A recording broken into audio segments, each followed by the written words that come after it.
Hoy vamos a hablar de Eisenstein, Sergei Eisenstein.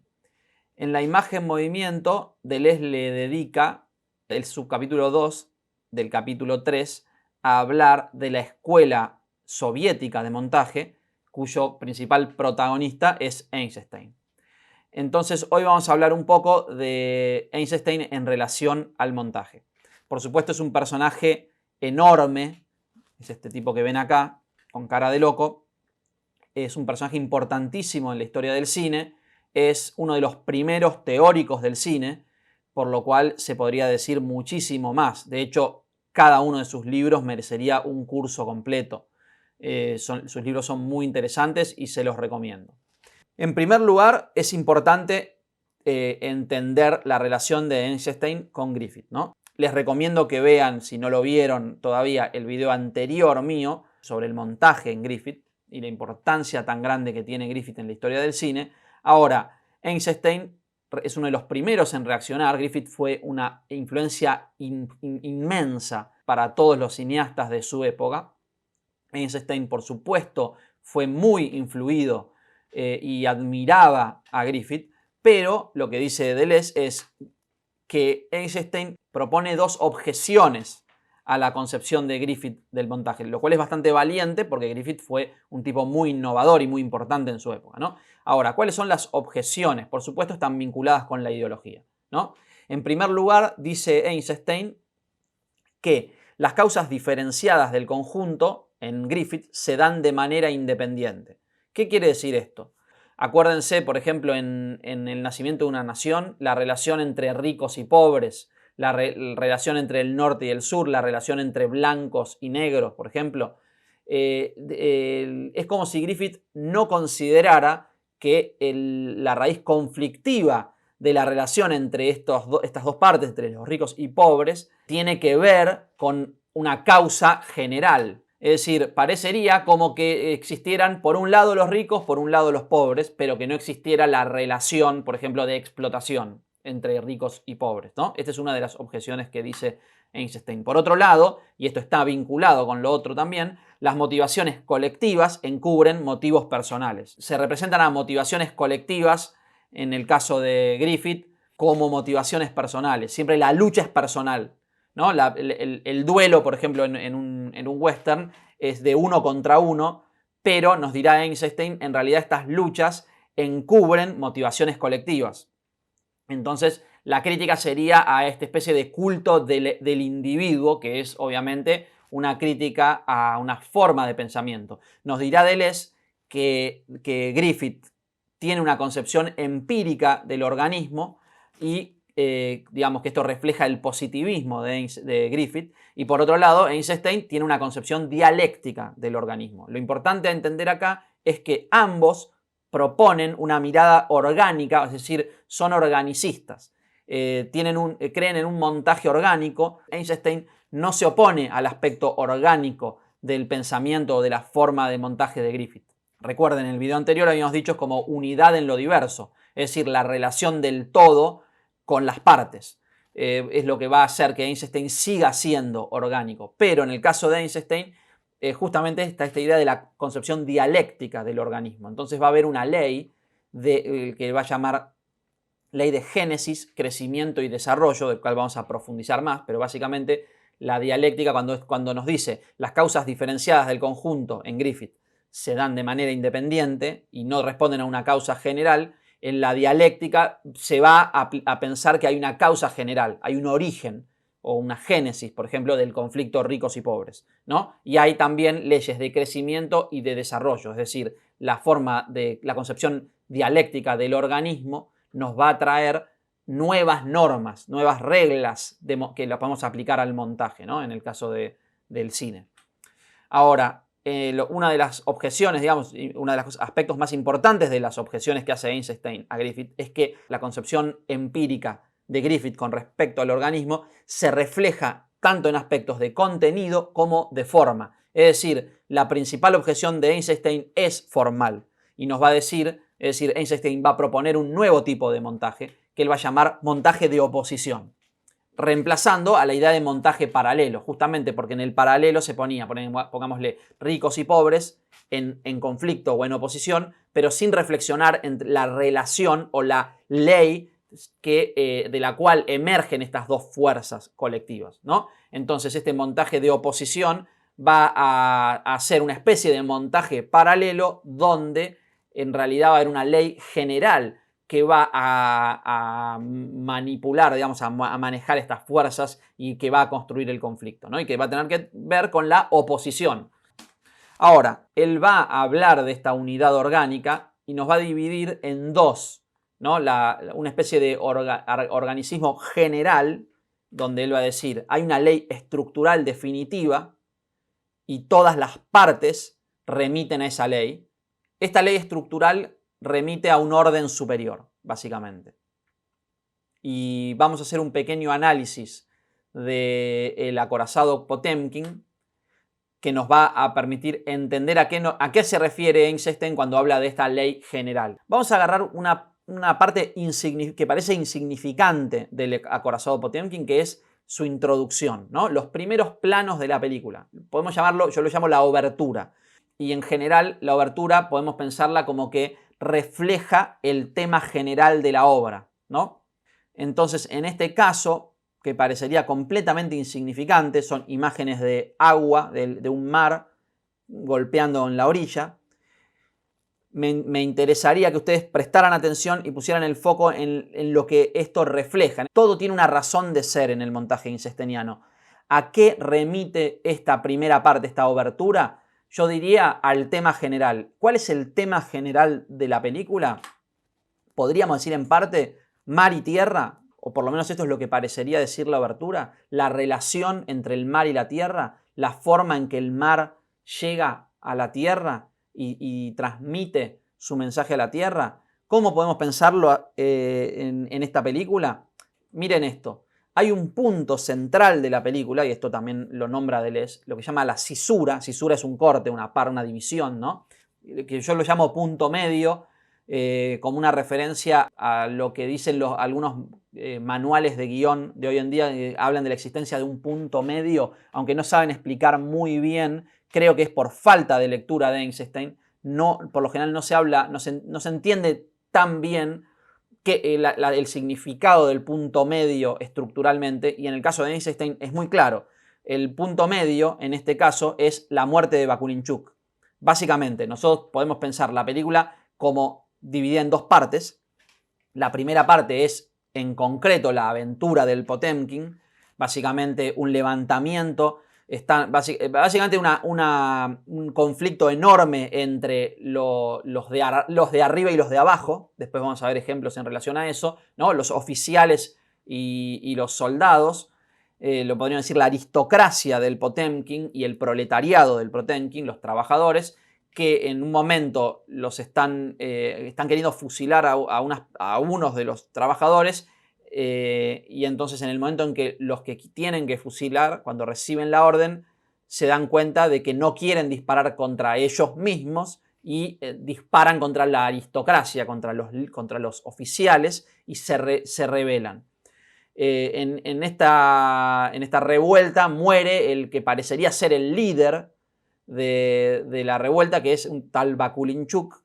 Tenemos dividida dos partes la película. La parte que es la tragedia, o que termina bien, digamos, o la casi tragedia del Potemkin, que es el levantamiento, y la tragedia de Odessa, donde hay una represión enorme de parte del ejército, porque se dan cuenta de que la gente de Odessa está apoyando el levantamiento del Potemkin, ¿no? Entonces es como se genera una revolución en el mar, se transmite a la tierra, hay una represión en la tierra, pero se termina, digamos, aceptando, termina ganando la revolución, ¿no? Entonces, esta obertura representa un poco el tema general de la obra, sería la unión del mar y tierra, la transmisión de los ideales revolucionarios, del Potemkin a todo el territorio de lo que después va a ser la Unión Soviética.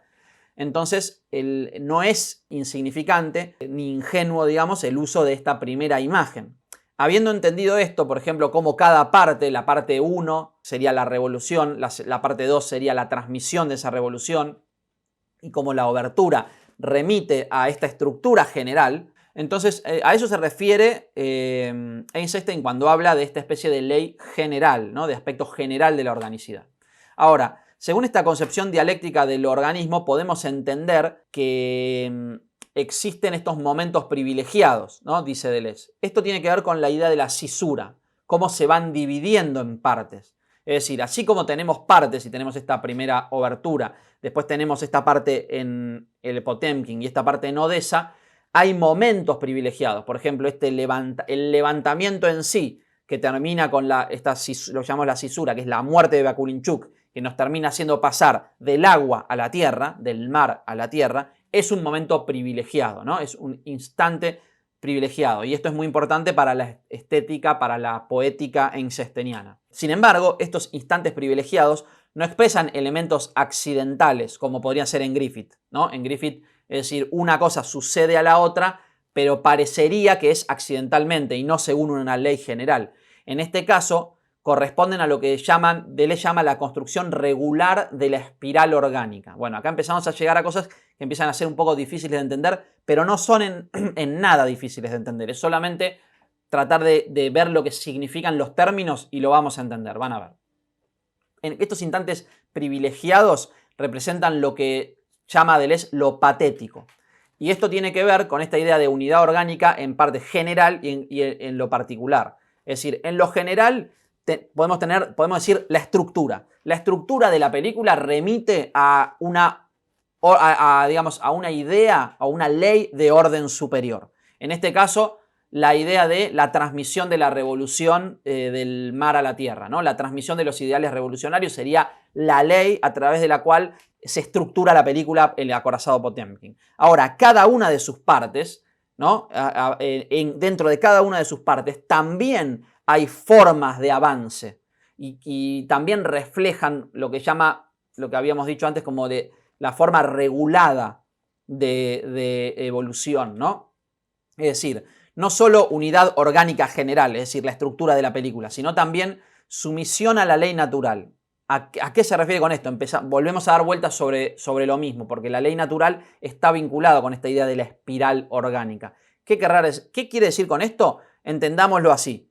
Las partes, tenemos la generalidad de la película, la estructura general de la película, ¿no? Que hace que dividamos en partes que refieren siempre a partes de una estructura reguladas según una ley de desarrollo. ¿Cómo avanza la revolución del mar a la tierra? Podría ser la ley que nos señala en la evolución de la película, ¿no? Del mar a la tierra en parte 1, parte 2. Pero también la parte 1 puede estar subdividida, es decir, dentro de la particularidad también hay una sumisión a una ley. Y en esto, digamos, Eisenstein tiene un carácter cientificista. La sumisión de la ley natural tiene que ver con esta idea de que hay una forma natural de avance, o sea, hay una forma de composición que ya existe en la naturaleza, que tiene que ver con esta espiral orgánica. Ahora lo vamos a ver. Esto tiene que ver con, quizás lo hayan estudiado en composición, por ejemplo, cuando se estudia en el Renacimiento. ¿Recuerdan lo que es la sección áurea? Básicamente son estos estudios de proporcionalidad que se dice que en la naturaleza se siguen normas de proporcionalidad que hacen que una cosa sea bella, básicamente, o más bella según estos parámetros de cómo la parte más larga se relaciona con una parte intermedia y esa parte en el interior se relaciona con otras.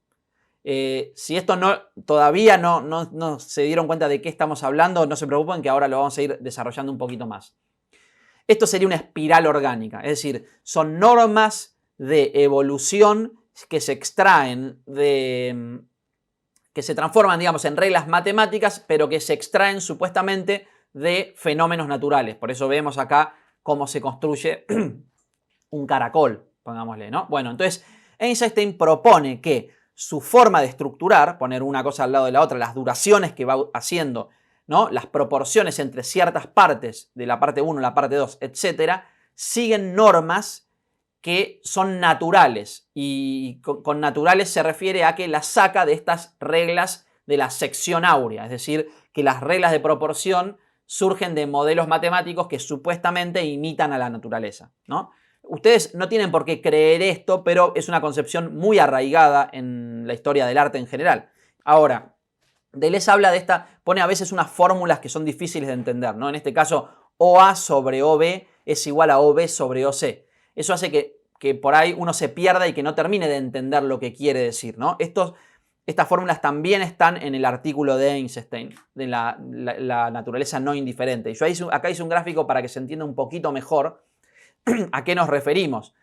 Lo que está diciendo es básicamente que la relación del fragmento más largo con otro fragmento más chico, o sea, del OA a OB, que lo pueden ver en esta espiral que puse en negro acá, ¿no? Y lo que lo simplifiqué acá abajo en este esquema, es decir, desde el punto de origen, que sería la O, el origen de la línea, o ya sea de la espiral o de la línea recta que les puse más allá, desde O hasta A, si vos lo dividís, es decir, el ratio, la relación de O hacia B, es igual a, o sea, esta proporción tiene que cumplirse para que la cosa sea, digamos, bella o que cumpla con las reglas naturales, digamos, OB relacionado a OC. Es decir, cada partecita internamente repite la ley general, ¿no? Entonces hay una especie de repetición donde las partes también están subdivididas en fragmentos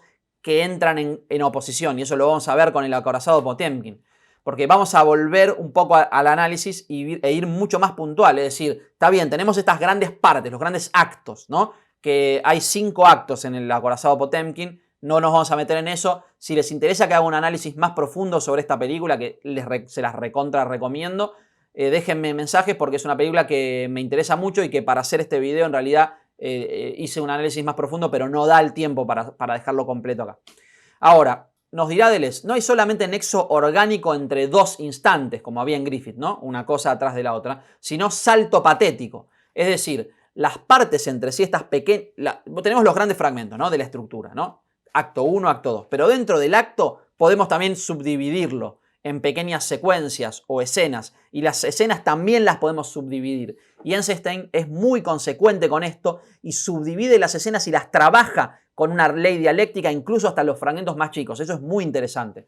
Entonces, ¿cómo es este montaje de oposición? Lo que crea es, entre puntos, un salto patético. Por ejemplo, en el momento en la muerte de Bakurinchuk, es decir, cuando se pasa del mar a la tierra, es un salto cualitativo. Es básicamente el comienzo de la transmisión de ideales revolucionarios a todo el territorio de la Unión Soviética. Entonces, ahí tenemos un salto cualitativo. Vamos a ver uno puntual al principio de la película, ¿no? Hay una relación arriba-abajo muy interesante en el primer acto de la película. Y el segundo acto implica una especie de oposición a este concepto. En el primer acto tenemos básicamente la aristocracia, que como ya dije, vive arriba en el barco y son los que están arriba. Fíjense que también esta idea del arriba como, en términos pictóricos podría ser como lo superior, como algo mejor, digamos, la élite, la aristocracia está arriba y los trabajadores están abajo. Y ese orden se subvierte en el acto 2, cuando se niegan, digamos, a seguir las órdenes. Y fíjense, esto está muy representado, fíjense cómo arriba, cómo aparece la figura religiosa, el cura, digamos, que viene como a preparar a la gente para que muera, ¿no? Y viene de arriba. Y fíjense cómo se lo representa como es básicamente el máximo representante de la esfera superior, ¿no? Porque no es solo la élite económica, sino la élite del poder y la élite religiosa, ¿no? Entonces acá está representada la élite religiosa, que es el dominio sobre la ideología, que es muy importante para la transmisión de los ideales revolucionarios y para el momento histórico que está viviendo Einstein. Entonces le dan mucha importancia a esta figura del cura. Entonces, básicamente es el que te dice cómo tenés que pensar. Y como lo que quieren subvertir es el cómo pensar, atacan principalmente a esta figura. Y fíjense cómo lo representan como el de arriba, pero después de la subversión, digamos, cuando se levanta el barco, fíjense lo que pasa acá. Lo tiran hacia abajo y Bakurinchuk asciende. Entonces hay un ascenso momentáneo del héroe, pero ese héroe tiene que desaparecer justamente para que no pase lo que Einstein le criticaba a Griffith, que los movimientos colectivos en realidad están encubiertos por motivos personales o individuales. Entonces Bakulinchuk muere para que la revolución sea colectiva, en cierto sentido, ¿no? Pero fíjense este salto cualitativo, ¿no? El paso de arriba hacia abajo de la religión y el ascenso del proletariado, ¿no? De Bakulinchuk representando el proletariado, y después cuando muere se transmite a la población entera. Fíjense como el pueblo de Odessa, la ciudad de Odessa, todos van a ver a este mártir, ¿no? La martirización del proletario. Entonces, eso sería como la ascensión de la clase proletaria y caída del dominio religioso. Y fíjense que esto implica un cambio formal, ¿no? Es como esto del arriba y al abajo tiene que ver con posiciones de cámara, con cómo estructura la composición Einstein. Y hay un cambio en la estructura de la composición, ¿no? Entonces, no es solamente de contenido. En el caso hay un caso también emblemático en esta película, que es esta parte de Hermanos. Fíjense que tanto en el drama, en primer lugar, en el drama, en el momento en donde están por fusilar a estos tipos, dicho sea de paso, se estaban quejando porque estaba podrida la comida que le estaban dando. O sea que por una causa justa, digamos, los están fusilando injustamente, ¿no? Entonces, es clarísimo que estaba mal fusilarlos. Entonces, en el momento en que se da la orden de fuego, Bakulinchuk, si no me equivoco es Bakulinchuk, dice: hermanos, ¿a quién le vamos a disparar? No tenemos que dispararnos a nosotros, tenemos que dispararles a estos que están acá arriba. Entonces, ahí es un primer momento de patetismo, de cambio y de oposición, ¿no? Del servilismo a como la libertad sería. Y la idea de hermandad, ¿no? De revolucionaria, que se pronuncia por primera vez en la película, que después esto implica el elevar la bandera roja, que esto también es un salto cualitativo y un salto formal importantísimo, porque fíjense el color, el uso del color. En toda la película era blanco y negro y de golpe aparece una bandera roja. Ahí es un salto cualitativo formal, es de una osadía y de una originalidad muy grande, digamos, básicamente de una madurez enorme en cuanto al manejo de los medios cinematográficos. Einstein fue un pionero tanto del color como del 3D, escribió artículos sobre el cine 3D, etc. Un pionero absoluto en el cine. Ahora, hay un segundo momento de hermanos en la película, no sé si lo recuerdan, si la vieron la van a recordar, es al final de la película, se repite la misma situación, hay una cuestión de tensión en donde están esperando a ver qué pasa con la flota que se les acerca, supuestamente deberían reprimirlos porque ellos son sublevados y vienen parte del ejército, viene una flota de barcos hacia ellos, pero en el momento en que uno no sabe si los van a matar a todos, hay un reconocimiento de hermandad entre los barcos. Es decir, en un primer momento el reconocimiento de hermandad fue entre los marineros, ¿no? Entre personas. En este caso se da entre flotas, o sea, barcos que representan multitudes, o sea, una multitud frente a otra. Entonces hay un salto cualitativo, no solamente, digamos, cuantitativo, sino de lo personal a lo colectivo. No es solamente que sean 100 personas cuando antes eran y ahora son 1000 personas, no es solo cuantitativo, sino cualitativo. Lo individual se transforma en colectivo y ese es el ideal revolucionario. Entonces, esta idea del cambio cualitativo está relacionado también con el cambio formal. El cambio formal es muy importante porque implica un cambio absoluto de dimensión, un salto de dimensión. Por eso es cualitativo también, ¿no? Entonces, en Einstein, al contrario que en Griffith, las novedades formales están relacionadas al contenido, ¿no? Fíjense, la repetición implica repetición, pero justamente ahí es donde se pone en evidencia lo cualitativo, porque la mínima diferencia entre una y otra es justamente la diferencia cualitativa, que es inmensa aunque sea chica. La repetición ayuda a mostrar el contraste, en donde acá era chico, ahora acá es gigantesco, y la revolución se extiende por toda la Tierra. Digamos, ese sería el ideal revolucionario.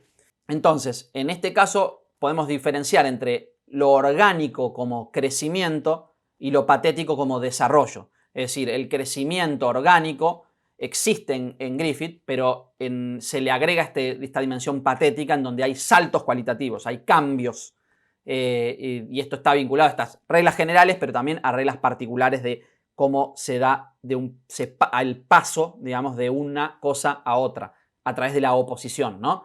La tensión a la alegría, por ejemplo, en este momento de hermanos, o fíjense, también si analizamos en líneas generales la estructura de la película, tenemos el primer momento de hermanos, fíjense, es un momento muy fuerte de tensión donde parece que van a fusilar a unos pobres tipos de manera injusta. Eso se transforma en un levantamiento. Este levantamiento tiene un final trágico, la muerte de Bakulinchuk. Entonces tenemos como arriba abajo, sería en términos de emocionales, ¿no? Es un clímax fuertísimo, que hay un corte enorme, digamos, por eso llamo punto medio, ¿no? El levantamiento y la muerte de Bakulinchuk, ¿no? Sentimiento de descenso por la muerte y el duelo por el dolor de lo que implica la decisión de la revolución, ¿no? Implica algo doloroso porque puede traer aparejada la muerte del que levanta esa posición revolucionaria. Pero el final está invertido, porque tenemos primero el momento más fuerte de toda la película, que es las escaleras de Odessa, o sea, una de las escenas más importantes de la historia del cine, y seguido de eso, al final de eso, una situación de tensión muy fuerte con la tripulación del Potemkin, que espera a ver qué le va a pasar con esta flota que viene. Entonces tenemos muy abajo el ánimo por la muerte, por el momento más fuerte, que es básicamente muerte de niños, el atropello, la tragedia enorme de las escaleras de Odessa, pero el final se eleva hacia la alegría de la hermandad revolucionaria en el momento de hermanos, en el segundo momento de hermanos. Entonces, fíjense que tenemos como un más, menos, menos, más. Entonces hay una inversión en esta repetición. Y entonces termina con la alegría la película, que obviamente es parte del objetivo político que tiene. El tema es que es un genio de la forma, Eisenstein. Entonces, digamos que queda muy de costado el aspecto propagandístico de la película por las enormes libertades que las tuvo que padecer después. Entonces, Deleuze señala la enorme coherencia de este conjunto orgánico patético, y en esto radica para él la revolución de Eisenstein, ¿no? Que lo que dice Deleuze es dota a la dialéctica de un sentido cinematográfico, ¿no? Entonces ahora básicamente, que no es algo menor, la dialéctica como una especie de fórmula que viene de la filosofía, de la política, la transforma y la lleva al sentido cinematográfico. Por eso va a ser la cabeza de la escuela soviética, de la cual vamos a hablar en el próximo video. Ahora, esto también trae un cambio en el estatuto de la imagen, ¿no? El intervalo y el todo se transforman. El intervalo adquiere un nuevo sentido, fíjense que en Griffith era un intervalo X, y en este caso se transforma al instante, el instante privilegiado, el instante patético, ¿no? Los fragmentos de película son momentos de salto cualitativo o entran en relación entre sí que implica desarrollo. Por eso el instante tiene una connotación más elaborada que intervalo. El intervalo sería un intervalo X, en cambio el instante es un instante privilegiado y específico, donde hay un significado, digamos, del instante. Y el todo se vuelve totalidad concreta, cuando antes era la inmensidad, la idea del todo como inmensidad, ahora es totalidad concreta porque como remite a una ley general. Entonces, y esto, digamos, lo resume Deleuze diciendo: las partes se producen una a la otra, es decir, causalidad recíproca.